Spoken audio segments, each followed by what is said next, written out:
Hello everyone, Blue Star Saber here once again for another One Piece chapter review, chapter 1051, Shogun of Wano, Kozuki Momonosuke. I am very late with this review as chapters 1052 are out and chapters 1053, and boy were they chapters, especially now that, the final saga has been announced. One Piece is on a 4-week break and One Piece Red will be coming up soon and all that stuff, so I figured might as well try and get this done before all that happens and I can finally catch up with the manga again.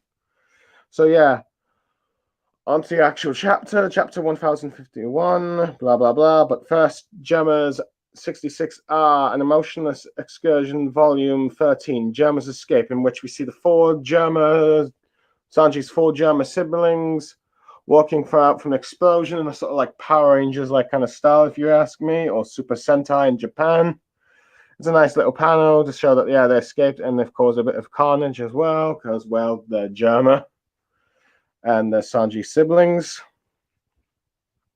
So it's nice to that. That's all I have to say. But anyway, we cut to a chapter where the citizen and runner are starting to run as they start to realize that, yeah, this isn't Kaido Dragon and it's someone else and all that stuff. As they start to notice some of the cloud figures, as they realize that one of them is Kurosaki, and the other is Bosch Kyushu, and wondering what you were meant by his words from the last chapter. With Kimo talking about how these two seem to have been famous, and they wonder if they'll be remembered by the citizens, in which that question is immediately answered as they've realized that it's Kimon, as he does this sort of like pose, if you will. I guess you could say it's like Jiraiya's pose in a sense. As they shocked that he's alive, and since they thought he all died in the castle. And one by one, they start to notice that the 9 scabbards end up coming here. I wonder if they're in the afterlife or something, or if they're a dream or something. But they realize that at the very least, something momentous is about to happen as they start to prepare the light scrolls to have across all of Wano. As we see like Raizo, Shinobu, Kikaku, and Cat Viper, along with Dogtooth, and Karamatsu.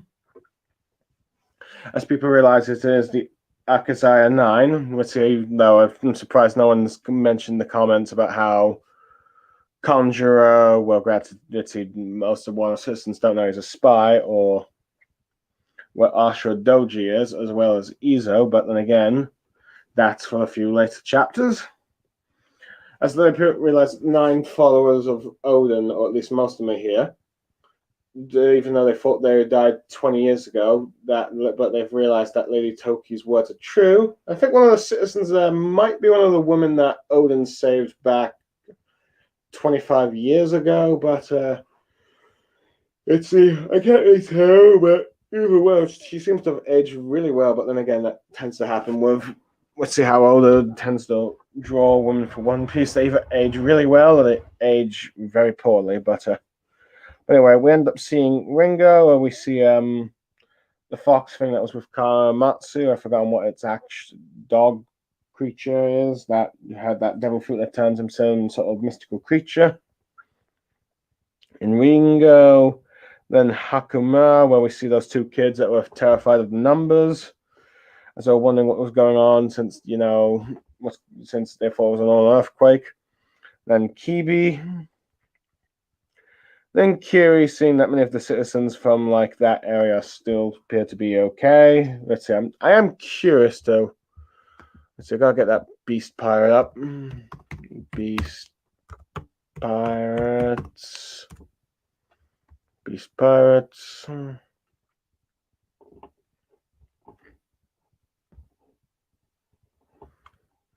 Let's see. Crew member. Damn it. I hate when I click on the ads on the wiki pages. Where are they? Crew members.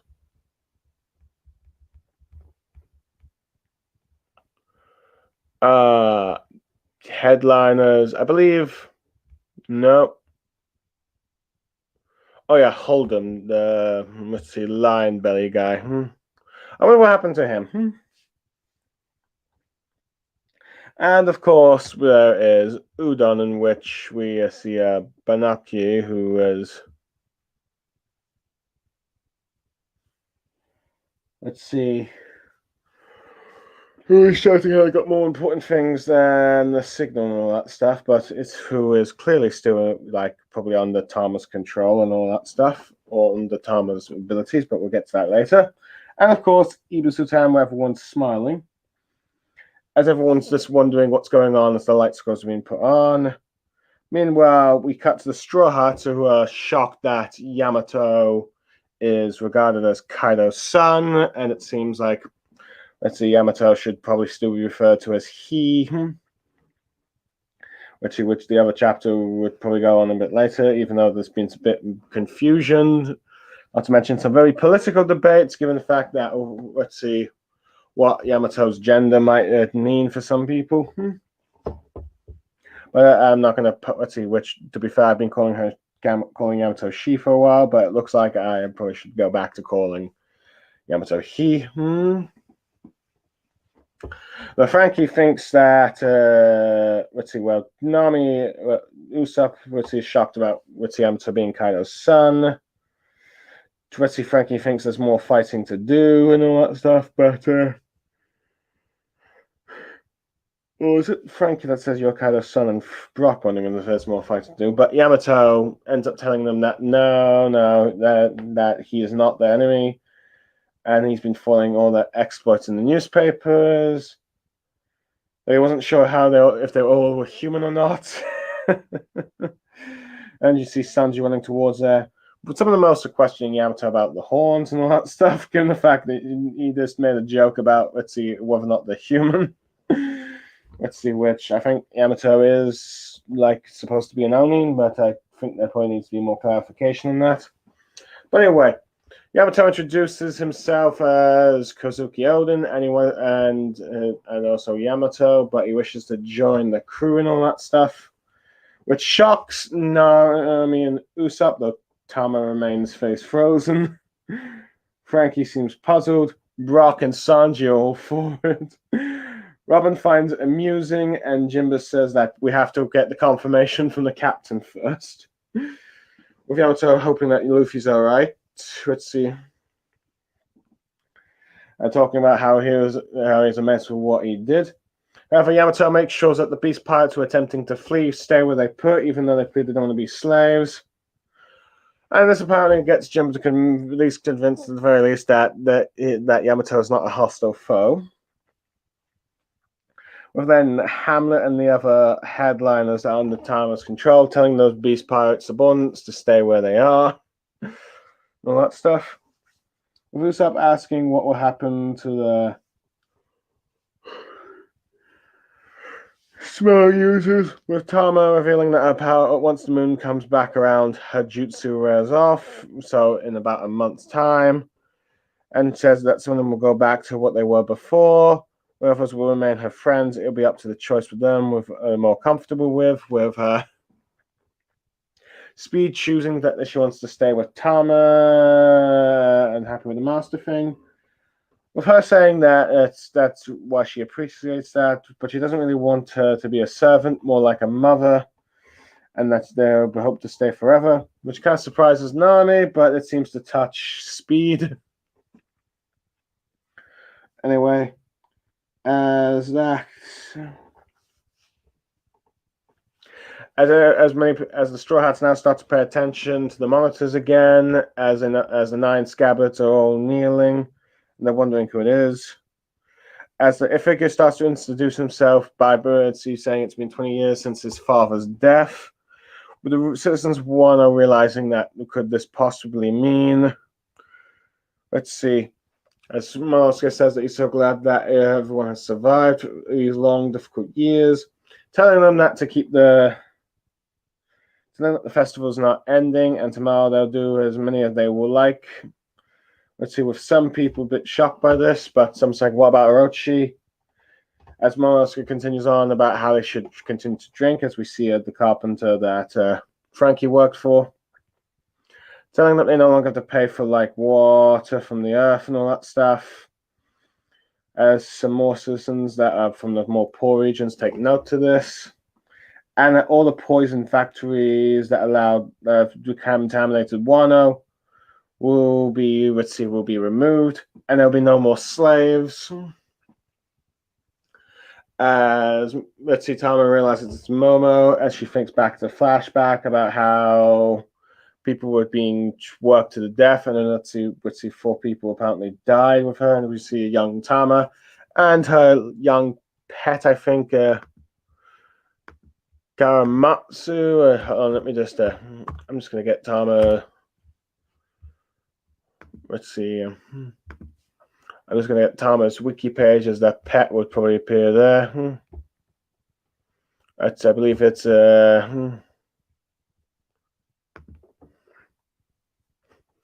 let's see. Damn it. Family, friends. Oh yeah, Komi Machuchi. Let's see. As a little pup, I can't pronounce the name. I apologize. Let's see. And eventually, we learn that her parents had died when she was just very young, and all that stuff. And so some people from her nearby village told them that they should tell her the sad news, which you can see her crying, and then giving them a proper burial. So he tells them that he hopes they rest in peace. As she attempts to sell hats to citizens, but no one has enough money to pay for it. And apparently she tells her pretty Kochimachi that they couldn't sell any hats, so no food and all that stuff, until eventually her master, Tengia Hatsuyetsu, which I'll get more to more on him when it comes to chapter 1053. Let's see. With Natama saying shocked by his appearance, asking if that's a Tengia. With however, Tengia Mahitsu telling her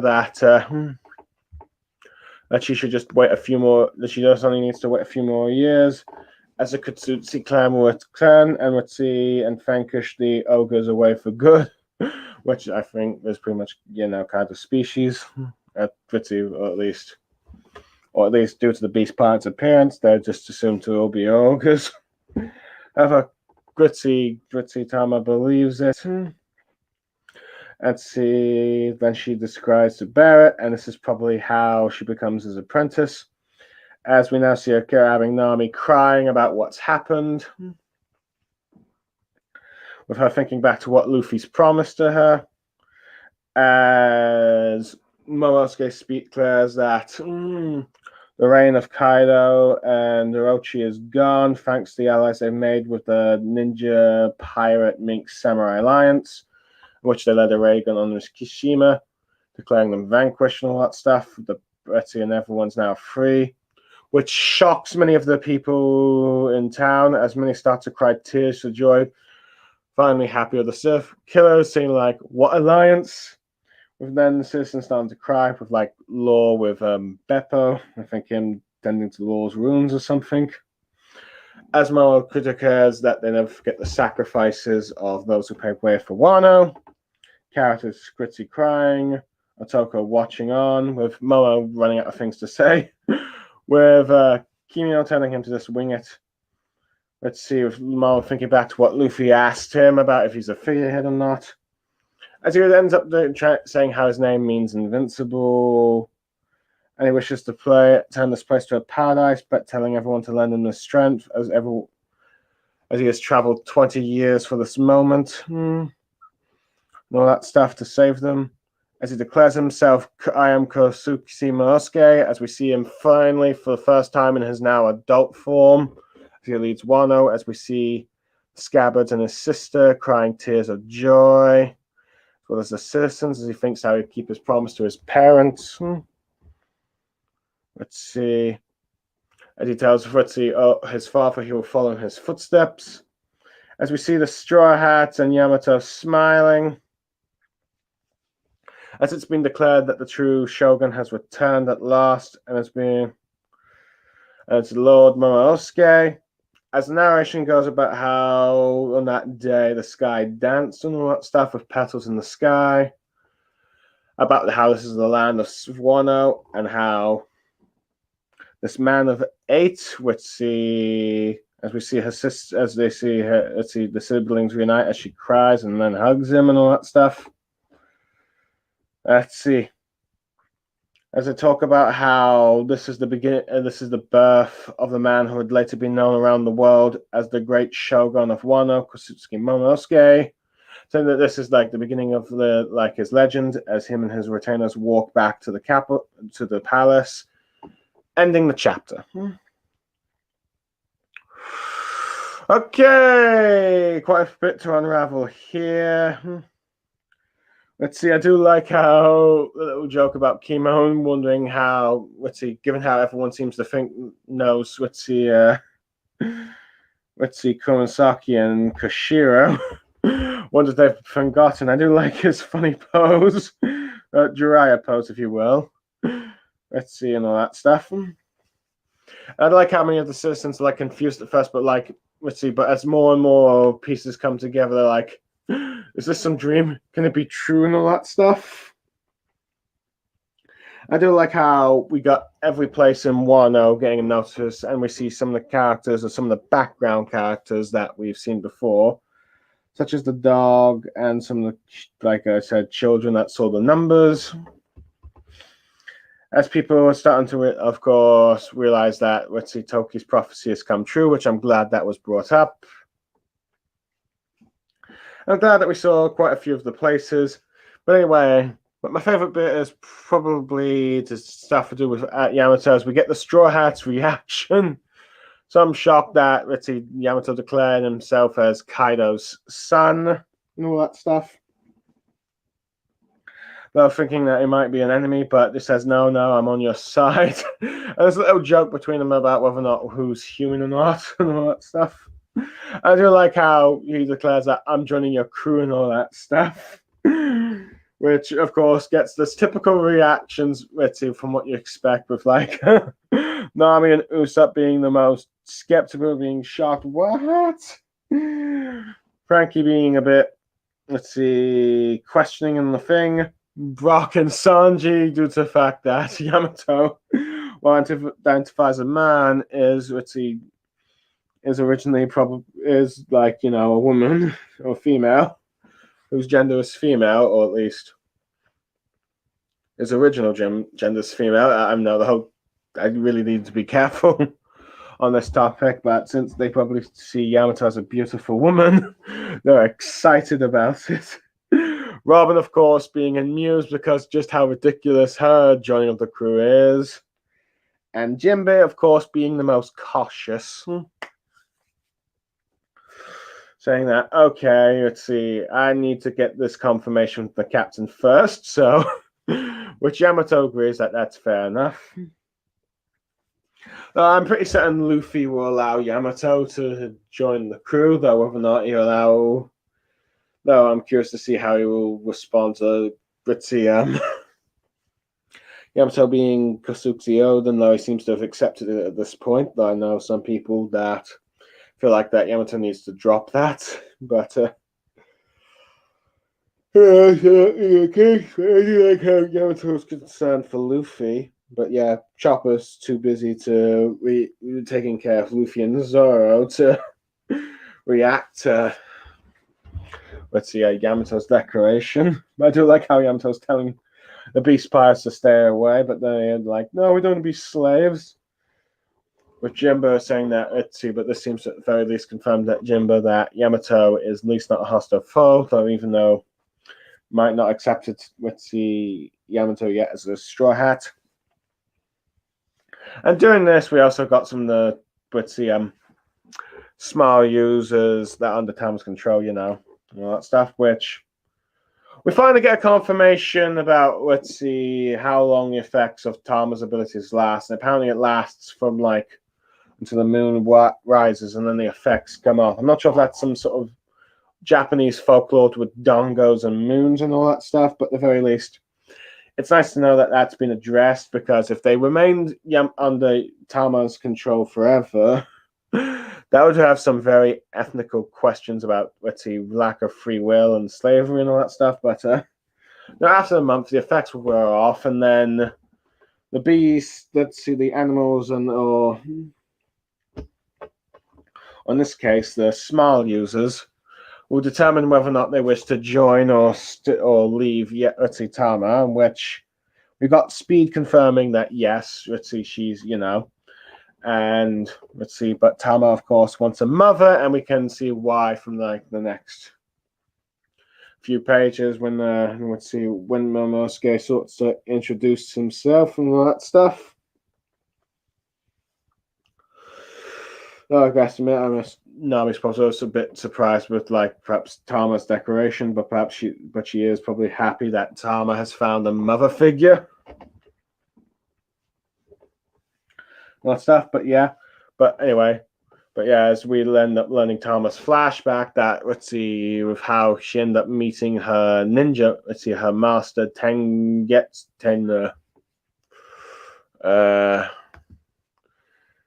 let's see, Tengiyama Hietsu, because when her parents died, let's see, she was left to just sell straws, and he was the only one that bought them because everyone else was too poor and had to look out for themselves. And this is how she became under her wing. After he told her that the Kosinski clan would come back someday to free them, and this is probably what also explains why she has such strong loyalty to this family.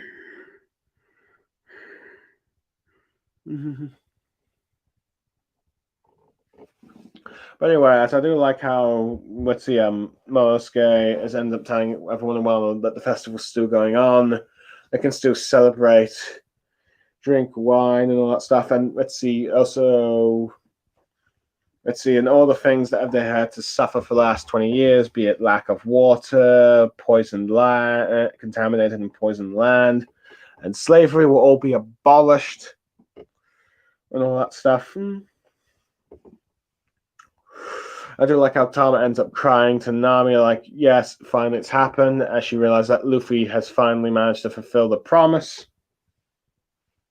I do like how Luffy is also, let's see, while unconscious, is smiling as a symbolic word. It's like saying that he's probably hearing everything, all that stuff, or at least hearing Tama crying at the very least.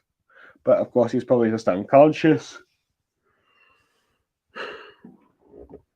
I do like how when Momosuke declares, let's see, that Kaido and Orochi are gone and all that stuff, you got citizens first shocked, but then starting to cry tears of joy. I do like how Kid is just annoyed about how he's being considered part of the alliance, even though he never officially fully joined.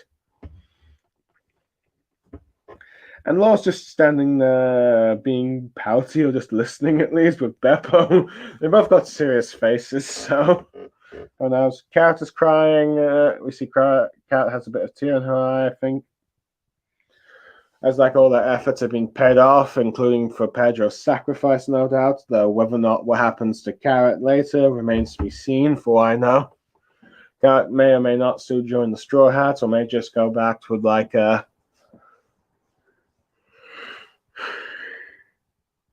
the citizens with let's see, the Minx to a place. But anyway, it does probably bring to thing that with Tama now getting a mother figure with Speed, that's probably confirmed that Tama is not leaving. Let's see, Wano to go with the Straw Hats to be an apprentice. That has probably been now, let's see, gone. Though I wouldn't be surprised if say 10 or so years later, when she becomes a full-grown Kunoichi, if you will. Let's see. She'll probably try and request the Straw Hats to take her on the crew, so that might be the case. As I'm starting to theorize that quite a few of the Straw Hats, allies throughout the years, will eventually let's see, be a part of Luffy, the Straw Hat crew, when it's the epilogue. But that's probably more of the discussion later.